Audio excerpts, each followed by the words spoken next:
The Whiteinch clearances, end of an era, the displacement and scattering of tight-knit communities to soulless estates with no communal facilities on the fringes of Glasgow. A tenement childhood in Whiteinch. What was it like to grow up in a tenement flat with 2 rooms, no hot water, no inside toilet, and only 2 electrical sockets in the house? 51 Curle Street, Whiteinch, formerly Centre Street, until the ever-expanding city of Glasgow absorbed Whiteinch. That it was a slum, there is no doubt. But was it always a slum? The answer is probably yes, but compared to what it replaced, it was luxury.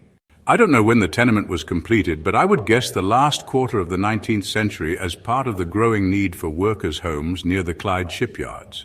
Why do I say it was an improvement? I've looked at some of the types of accommodation available for rural workers in the last quarter of the 19th century, using life in Croy for an example.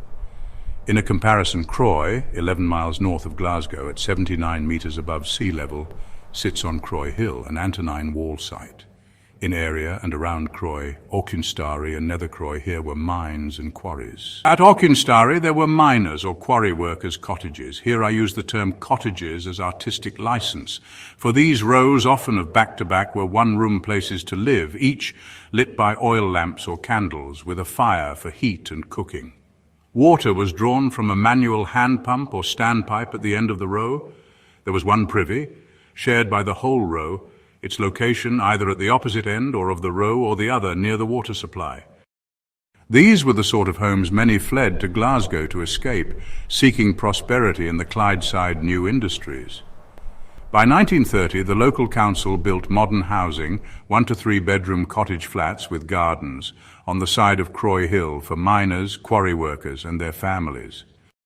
Now nearly 100 years old, these council homes have been repeatedly modernised, as have their 1930s counterparts throughout Scotland. The Miners' Row still stands and had been renovated into small houses, often converting the loft for additional bedrooms. They are popular with retirees, downsizing from larger, more expensive to run homes. Unlike the shoddy 1960s and 1970s slum clearance homes, high-rise concrete monstrosities and low-grade tenements now bulldozed for modern low-level flats and houses, these 1930s homes were built to last, as was, it seems, carefully updated and renovated miners' homes. Back to the tenements of Whiteinch.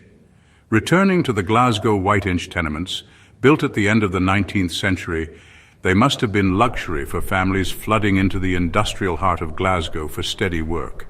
Many had fled hovels worse than Croy's, dirt-floored, one-room homes with a coal, wood fire for heating and cooking, a bed for the whole family, cold water from a pump, stream or lock, and a communal privy shared by 10 to 20 families, often with more than 8 children. Take a moment to think. Moving from that one-room poverty to a 2-room flat with gas lighting, a coal fire with a simple cooking range or gas cooker, cold water on tap inside the house day and night, an outside toilet shared by only 4 families on the communal landing, a wash house in the back court with a copper boiler heated by coal or wood fire, and a communal washing line. It must have been the height of luxury. Curle Street. Our family's ground floor flat at 51 was by modern standards a slum, but to me it was home. We may have been poor and the housing substandard, then so was everyone else's, giving us a strange sort of equality. Our flat had 2 rooms and a third small room, more of a cupboard with a window. It was never used because of damp from sharing a wall with the common clothes.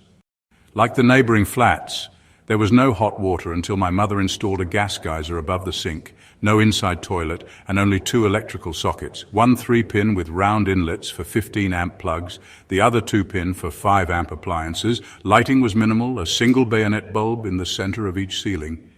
Heating came from the coal fire. The toilet, that was outside, halfway up the curved communal stairs to the next landing, which was shared by 3 other families. The toilet for the next landing was only 1 step upward and was shared with these 4 families. Neither toilet had a hand basin or any means to wash hands there, as just a chain flush toilet with no lid or seat, bare porcelain. At night you brought a torch or candle, and as for toilet paper, whatever newspaper was to hand.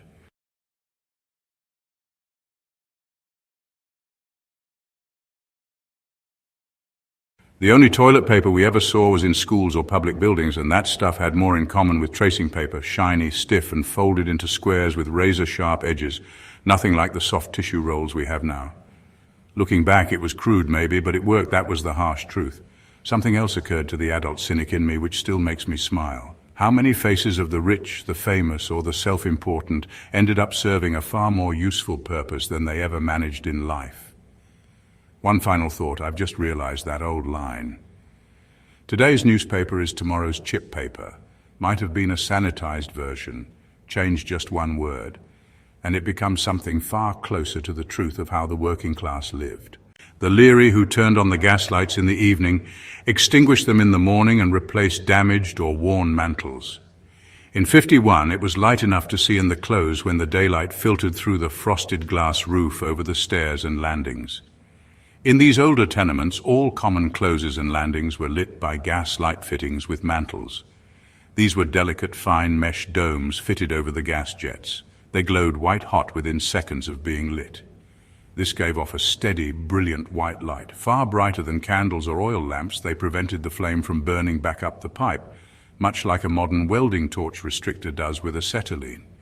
Each day, the lamplighter or Leary cycled by with a lightweight ladder and a brass lamp lighting pole, its small pilot flame fed by carbide, always burning. He'd use it to ignite the gas mantles by turning the tap and touching the flame to the mantle, then move on to the next. Black cast iron sink. Our sink, unlike white porcelain ones, was black cast iron with a brass swan neck tap. If you are interested, an identical one is in a single-end flat exhibit at the People's Palace Museum in Glasgow Green. The steamie. The family laundry was wheeled in the old Churchill pram to the steamie for the weekly wash. Our building's backcourt washhouse and copper boiler had long vanished, leaving a shallow hole in the ground marking its passing. The communal washing lines were strung between tenement walls and the railway embankment, and they shared by a rota among the families. Adventures and upheaval. The rear wall of Curle Street's back court was a passenger railway embankment with its stone wall high enough to fracture my arm when I fell from it. Beyond that, at the foot of the wall on the far side of the rail track was a street-level goods line from the granary, warehouses and shipyards to the Clyde, as it ran along South Street opposite the Berkeley Curle shipyard, likely the source of Curle Street's name. One tale about those goods trains: we often watched the cattle trucks pass with the noses of the cattle sticking out through the long slit vents near the roof. We also played at getting a hudgie, ride, by jumping on and off the steps on the side of the big grain wagons trundling slowly along. This ended painfully when one of the crowd slipped and his foot was run over by 3 grain wagons before a railway man arrived, pulled him clear and carried him back to the station, where he phoned for an ambulance. I will never forget his grey sock, now hanging from his shoeless foot with thick blobs of blood splatting on the ground as he was carried away. His injury, serious but not fatal, was for the amount wagons that ran over his foot relatively light.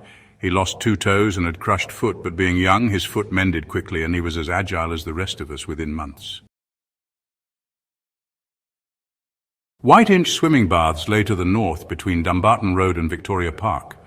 Apart from its steamie and bathing cubicles, it had 2 swimming pools. No Beatles haircuts allowed without a bathing cap was prominently displayed on the cashier window. Of the 2 swimming pools, the larger and deeper was for adults, the other smaller and shallower for children. For me, the swimming baths were a regular attraction. Before entering the water, you spent time in the washing area. Tiled walls and floors separated from the pool by a footpath, it had several large baths, like oversized Belfast wash basins, water constantly running from taps, no plug, the water draining away. As a place for a child to grow, Whiteinch was wonderful, almost no limits, out to school, back home, and out to play in the streets or Victoria Park with its paddle boats and twin canoes. The Clyde was another favorite. Could these tenements and their close-knit communities ever be saved? Some were too far gone, fit only for the bulldozer, but others could have been renovated. My first owned home, in 1976 for the princely mortgage of £2,600, a 2-room flat was mine. It was on the first floor of 1959, Dumbarton Road, Scottstown, West Glasgow, The tenement, built in 1911, had ground-floor flats with gardens and front doors. Each landing had 3 two-bedroom flats, later fitted with internal bathrooms or shower rooms. My flat in the middle was the smallest. It had 1 small living room, a larger room split by a divider for bedroom and kitchen, a toilet and shower in a converted bed recess. There was a landing cupboard, once the communal toilet which came with my flat. Its old WC remains still visible. These tenements are now owned by a housing association. The flats have fully upgraded. The middle house in the landing's middle door has gone. The flat split between the 2 houses on each side, leaving 2 flats per landing, each with an additional room. That is proof, if any were needed, that with willpower and common sense, a commodity almost non-existent in the heads of town councillors, that many more tenements could have been saved, preserving communities instead of the slash-and-burn policy. The enforced clearances, wrecking tight-knit communities, splashing families to opposite ends of the city into soulless, badly thought-up and constructed housing estates with none of the amenities these families were used to. Gone from their doorsteps, multiple shops, small cafes, the occasional pub, snooker hall, and the final insult. The workers were now miles from their workplace, with at best patchy bus services. Not to forget rail services, soon to be cut thanks to the Beeching report.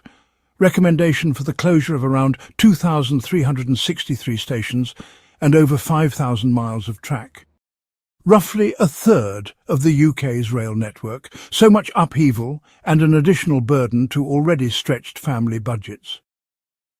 In his description of Drumchapel as a desert with windows, Billy Connolly, as usual, cut through the politicians' mince and called it for what it was. For me, was the destruction of community and family bonds in the name of some moron in the city chambers who probably never lived in these communities. In 1964 on Knightswood Road stood 2 fancy street lamps outside one of the council home. This identified the home of the Lord Provost of Glasgow. The end of the tenements. What happened in Whiteinch? Tenements were emptied one by one. We children explored abandoned flats, building huts from heavy doors and wax cloth stripped from floors. The song I Love. The sound of breaking glass hits a memory. We broke every window, the shattering panes a thrilling sound. Nobody stopped us, the houses were doomed. Whole streets were flattened for the Clyde Tunnel. I watched the demolition, not bulldozer or any machinery, but one sandstone block at a time. Once the roof and rafters had been removed, men stood on the stone structure with large steel poles. I never saw these up close, only from the ground, looking up to the empty space as the demolition men pried the sandstone block loose, allowing them to crash to the ground. The site became our playground. At 6 p.m, workers left, security, a single old man in a hut with a brazier. We climbed the double black and yellow striped site gates, taking over a dangerous, thrilling world of machines, sand piles and risk. Machinery, left powered, transformed metal rods into weird shapes with a green button press. That no one was killed or injured is a miracle. When the tunnel opened, the pedestrian and cycle tunnel was a new thrill. We may have invented the skateboard, a wooden plank on an old-style roller skate, the type usually strapped to shoes with leather-buckled straps. We thundered down the cycle and pedestrian tunnel, loving the echo of wheels sounding like the sound of the subway as it thundered through its tunnels and the clunkety-clunk as it passed over the concrete joints. Later, I learned to ride a bike too big for me. Standing on one pedal, leg through the frame, cranking the pedals back and forth for momentum. The bike tilted at a weird angle for balance, but it worked, preparing me for that Christmas present soon to arrive. Balshagray Avenue fell to the tunnel, beautiful tenements with Wally closes and old villas vanished. Victoria Park's main eastern entrance, from the well-to-do villas, its grand gates and pillars with Queen Victoria's image on each, the flower beds and footpath leading to the sailing yacht pond, was lost. The big gates were moved to the north side for the less grand middle classes. Yachtstone-built shed looking like a small cottage obliterated, and the yachts rehoused in a modern, bland shed. A chunk of the South Park went to the Clydeside Expressway, forcing us to cross by underpass to a new gate. River adventures and wartime echoes. The ferry to Lindhouse was another adventure, free for passengers. We bombed it with rocks splashing the water, pretending it was under dive bomber attack, only as it left, never when it was arriving. We weren't stupid. The dirty Clyde water would soak clothes, and adults would deliver a cuff on the lug or a foot up the jacksie. The crew ignored us. Near Lindhouse Landing was a disused shipyard section, a dump with a massive lifeboat on a stand, built for 40 passengers. It was our pirate ship. One day we found a rusting shell, likely a World War II anti-aircraft dud. What if it exploded? We dropped it down a cast-iron drain with metal rungs. Diving to the ground, hands over heads, war movie style, we waited. Disappointingly, unfortunately, no bang, just a deep, echoing splash. None of us climbed down after it. There are limits. McGavin's stables at Merkland Street's far end under the bridge was always open, no adults in sight. Rag and bone horses and our favourite donkey fed oats we scooped from a bucket. I've loved donkeys ever since. With Mick, I rode the subway to Copeland Road to see my aunt. One day, black with soot from burning rubbish, we met Mick's mother. She ordered us sit in the same carriage across from her, but at the far end of the carriage, silent, disowning us. We walked home subdued, wondering what was in store for us. Mrs. Cardigan trailing 6 feet behind for plausible deniability, should she bump into someone she knew. Our reward, a sharp telling off and a painful scrub. A new beginning. We were rehomed in Banner Road, Knightswood, in a 1930 steel cottage flat, care of the shipyard workers producing prefabricated steel kit-build homes. Painted in pastel colours, they still looked like battleships, riveted sheets and corner beams. It had 2 bedrooms, a living room, a separate kitchen off the living room, a bathroom, hot and cold water, and a garden. Hot water supplied in winter by the small boiler in the rear of the coal fire, in summer by an immersion heater. One more thing in the kitchen, a large freestanding gas-heated boiler. My mother used it to make the finest cootie dumplings wrapped in a pillowcase. They were wonderful. I wish I had remembered to get her recipe, now lost.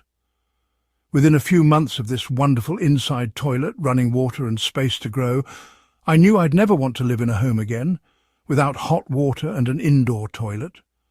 That change shaped my worldview. Just as that Victorian tenement, once a symbol of progress with gaslight, running water and private space, was a step up from miners' cottages, by the 1950s it was obsolete. By 1969 even the steel house was demolished and modern low-level flats were built instead. We moved to nearby Baldwin Avenue, a 3-bedroom, stone-built, semi-detached council house from the 1930s. A final step up, solid, traditional. Reflections on a tenement childhood. Curle Street was a slum, but my childhood saw the last days of the tenement era before Glasgow changed forever. I lived for over 20 years in Croy, and local history and web searches gave perspective on how people lived at the end of the Victorian era. In Croy, by 1930, council housing had replaced the one-room homes with shared standpipes and privies. In contrast, the Whiteinch tenements, when built, were luxury compared to such hovels. By my 1950s childhood, they were overcrowded and crumbling, but for a child they were a boundless playground. Looking back, a modern term springs to mind: feral. Yes, we probably would be classified as such in today's structured, risk-averse and controlled society. Me? I wouldn't change that experience, not for anything. It gave me perspective, resilience rooted in a sense of community that was bulldozed, not broken. The slum may have vanished, but the memories linger on for now.